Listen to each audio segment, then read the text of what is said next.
Hello, and welcome back to our journey through the Gospel of Matthew. Today, we're diving into a powerful and intense chapter, Matthew 23. In this chapter, Jesus delivers a series of stern warnings and condemnations against the religious leaders of his day, the teachers of the law, and the Pharisees. It's a crucial passage that calls for authenticity and humility in our faith. Jesus begins by addressing the crowds and his disciples. He acknowledges the authority of the Pharisees, saying, "The teachers of the law and the Pharisees are the authorized interpreters of Moses' law, so you must obey and follow everything they tell you to do." But then comes the critical distinction. Do not, however, imitate their actions, because they don't practice what they preach. This is the core issue Jesus confronts: hypocrisy. He describes how these leaders would pile heavy burdens on others but would not lift a finger to help. Everything they did was for show, to be seen and admired by people. They loved the best seats, the respectful greetings, and the lofty titles like teacher, father, or leader. But Jesus turns these worldly values upside down.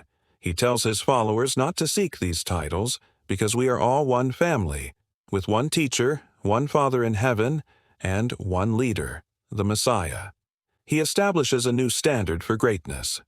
The greatest one among you must be your servant. This is a radical call to humility, reminding us that true honor comes not from exalting ourselves, but from serving others. Whoever makes himself great will be humbled, and whoever humbles himself will be made great. From here, the tone shifts as Jesus pronounces a series of 7 woes upon the teachers of the law and Pharisees. This is some of the strongest language Jesus uses in the Gospels. He calls them hypocrites and blind guides. The first woe is for shutting the kingdom of heaven in people's faces. They neither enter themselves nor let others in. They were gatekeepers who locked the gate. The second woe is for their zealous but misguided efforts in converting others. Jesus says when they win a convert, they make that person twice as deserving of going to hell as they are, leading them into a system of legalism and hypocrisy rather than a true relationship with God. The third woe exposes their convoluted and self-serving logic about making oaths. They created loopholes, teaching that swearing by the gold of the temple was binding, but swearing by the temple itself was not. Jesus calls them out, asking, "Which is more important, the gold or the temple, which makes the gold holy?" He redirects their focus back to what truly matters: God himself. The fourth woe highlights their obsession with minor details while neglecting the core principles of the law.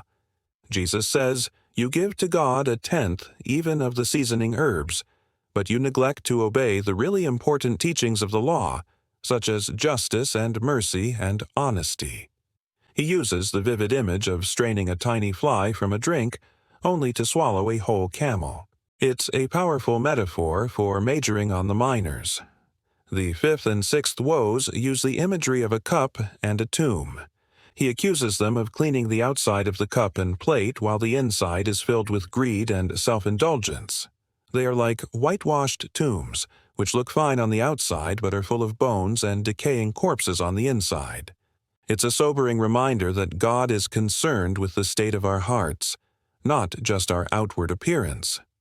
The seventh and final woe condemns them for honoring the dead prophets while rejecting the living ones. They build tombs for the prophets their ancestors killed, claiming they would have acted differently. Yet, Jesus points out, they are about to do the very same thing to him and his followers. He says, "Go on then, and finish what your ancestors started." Jesus then delivers a heartbreaking prophecy. Because they are about to reject and kill the messengers God sends them, the guilt for all the righteous blood shed throughout history will fall upon their generation. The chapter concludes with a lament over Jerusalem.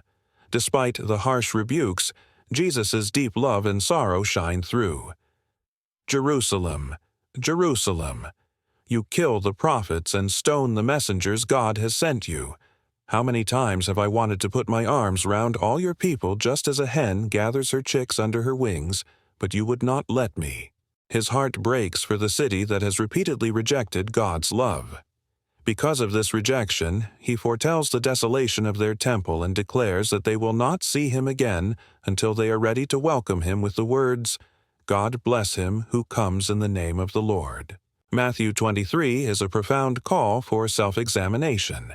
It challenges us to look beyond outward religious acts and inspect the true condition of our hearts. Are we living with authenticity, humility, and a focus on what truly matters, justice, mercy, and faithfulness? Thank you for joining me for this deep dive into Matthew 23. If this reflection resonated with you, please give this video a thumbs up and subscribe to the channel for more content like this. Let's continue to seek a faith that is genuine, from the inside out. See you in the next video.